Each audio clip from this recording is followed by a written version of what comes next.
Honda Vario 110 karburator. Aslinya motor ini bannya masih menggunakan model ban dalam ya. Tetapi motor ini sudah diganti ban model tubeless atau tidak memakai ban dalam. Nah, motor ini bannya mengalami masalah sering kempes. Penyebab kempes dikarenakan bocor di bagian pentil. Bisa teman-teman lihat ya. Gelembung-gelembung yang keluar dari pinggir-pinggir pentil ini menandakan ada kebocoran di bagian pentil tersebut. Motor ini masih menggunakan pentil tubeless yang model besi. Saya pribadi kurang suka ya pentil yang model besi seperti ini karena ada kekurangannya. Dan kekurangannya itu bisa sewaktu-waktu mengacaukan acara kita. Untuk lebih jelasnya, saya mau bongkar bannya dulu dan sekalian saya mau ganti dengan pentil model karet. Nah, cara ini bisa teman-teman terapkan di semua motor yang model velg racing atau velg bintang. Pertama, kita buka bannya dulu ya. Jangan lupa buka pentilnya biar mudah dibuka bannya. Kita tekan-tekan bannya seperti ini ya, supaya nggak lengket dan lebih mudah untuk dibuka. Kemudian kita lapisi kain saat melakukan pencongkelan ban, supaya velgnya nggak banyak lecet. Kalau lecet-lecet dikit mohon dimaklumi ya, namanya juga dicongkel manual. Kecuali kita pakai mesin hidrolik yang dipakai untuk membuka ban, kemungkinan velgnya nggak ada lecetnya. Nah, ini perhatikan. Pasti mur penguncinya ini kendor. Nah, kenapa mur ini bisa kendor? Padahal waktu pemasangan pasti sudah dikunci dengan kencang. Bahkan kadang ditambah mur pengunci double biar nggak kendor. Oke, kita buka dulu biar tahu jawabannya.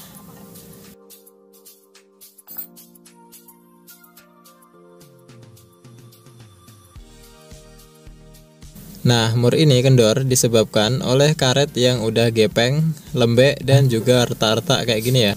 Otomatis karet jadi kurang padat dalam menekan.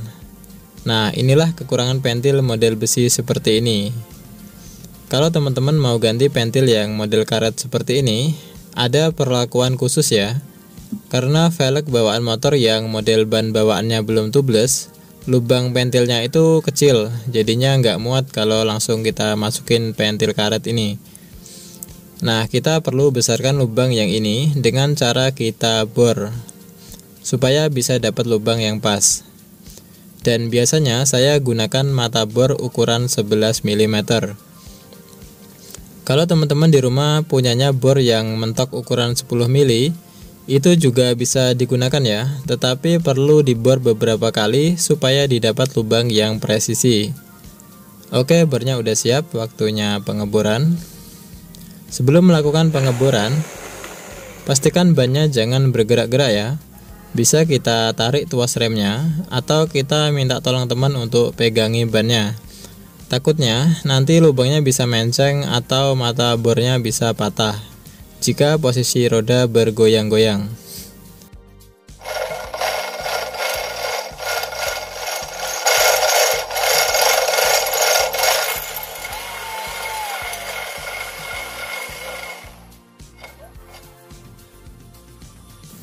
Nah, ini udah pas ya lubangnya, udah bisa masuk.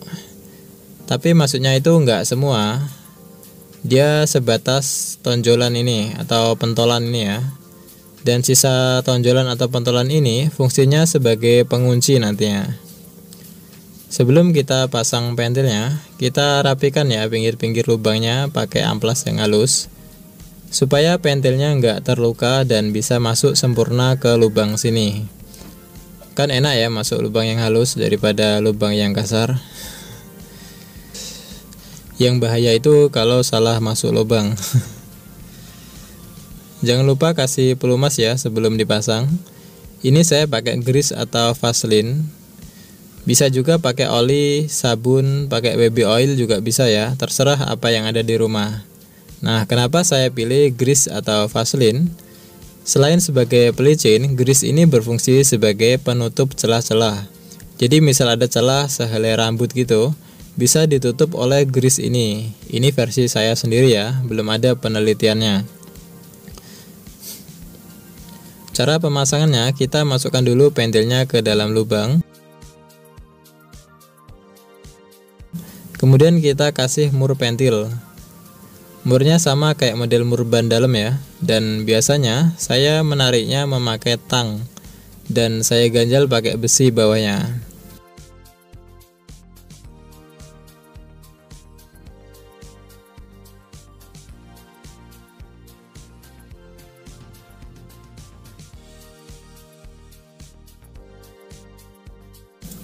Nah, kalau teman-teman di rumah nggak punya tang, bisa teman-teman menggunakan kunci ring ukuran 10 mili. Caranya seperti ini ya, saya kasih gambaran sedikit. Nah, ini pentil karetnya. Dan kertas putih ini bayangkan sebagai velgnya. Masukkan pentil ke velgnya dan siapkan kunci ring ukuran 10 mili. Pemasangannya seperti ini ya, posisinya terbalik. Kemudian kita kunci dengan mur pentil.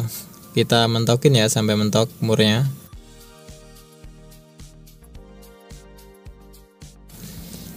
Kalau nggak mau velgnya lecet, bisa kita alasi velgnya dengan kain atau kardus. Kemudian kita tinggal tarik. Nah, enak kan? Terserah teman-teman ya mau pakai cara yang mana. Kalau saya biasanya pakai cara yang pertama, karena lebih praktis dan cepat. Tapi kalau untuk cari aman, itu pakai cara yang kedua saja. Nah, pentil ini kalau udah kepasang, dia seperti ini ya modelnya. Jadi pentil ini mengunci. Jadi didorong keluar nggak mau, dan didorong ke dalam juga nggak mau. Dia sangat presisi ya, walaupun tanpa mur pengunci, karena memanfaatkan elastisitas karet pentilnya ini sendiri. Oke, kita lanjut ya. Nah, sebelum saya pasang bannya, biasanya saya olesi dulu bagian pinggir ban ini dengan grease atau vaselin. Pakai grease yang murah aja ya, jangan yang ini, mahal soalnya. Tujuan saya kasih grease ini supaya sisi pinggir ban nggak mudah berkerak. Biasanya kalau di pinggir-pinggir ban itu berkerak, maka akan terjadi kebocoran dari pinggir-pinggir bannya ini. Ini cuma sekedar cara yang biasa saya lakukan ya. Kalau teman-teman ragu ya nggak usah dikasih grease seperti ini ya.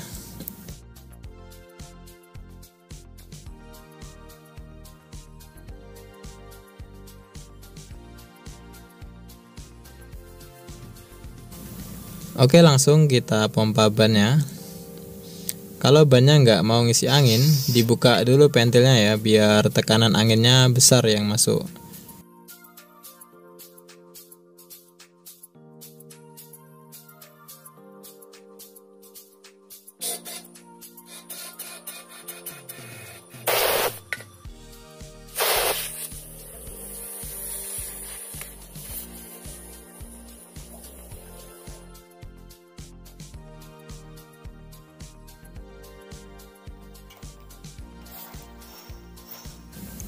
Nah, ini bannya udah kepasang. Dan jangan lupa dicek lagi dengan air sabun pentilnya. Nah, ini yang saya suka dari pentil karet ya. Dia itu sangat elastis dan digerak-gerakin kayak gini juga nggak bakal kendor atau bocor. Oke, sekalian juga kita cek bagian pinggir-pinggir bannya. Takutnya pentilnya udah beres, bocornya malah pindah di bagian pinggir-pinggir ban ini. Oke teman-teman, mungkin cukup sekian tips yang bisa saya berikan. Ini ada sedikit titipan pesan dari seseorang. Ada masa ketika kita tidak mengetahui akan sesuatu, janganlah kita berkecil hati. Syukurilah hal itu. Sebab itu adalah kesempatan yang diberikan kepada kita untuk belajar. Dan jangan berhenti berupaya ketika menemui kegagalan. Bersyukurlah, karena kegagalan adalah cara Tuhan mengajari kita arti kesungguhan. Semoga teman-teman selalu diberikan kesehatan oleh Allah Subhanahu wa Ta'ala. Sampai jumpa di next video. Wassalamualaikum warahmatullahi wabarakatuh. Salam Rahayu.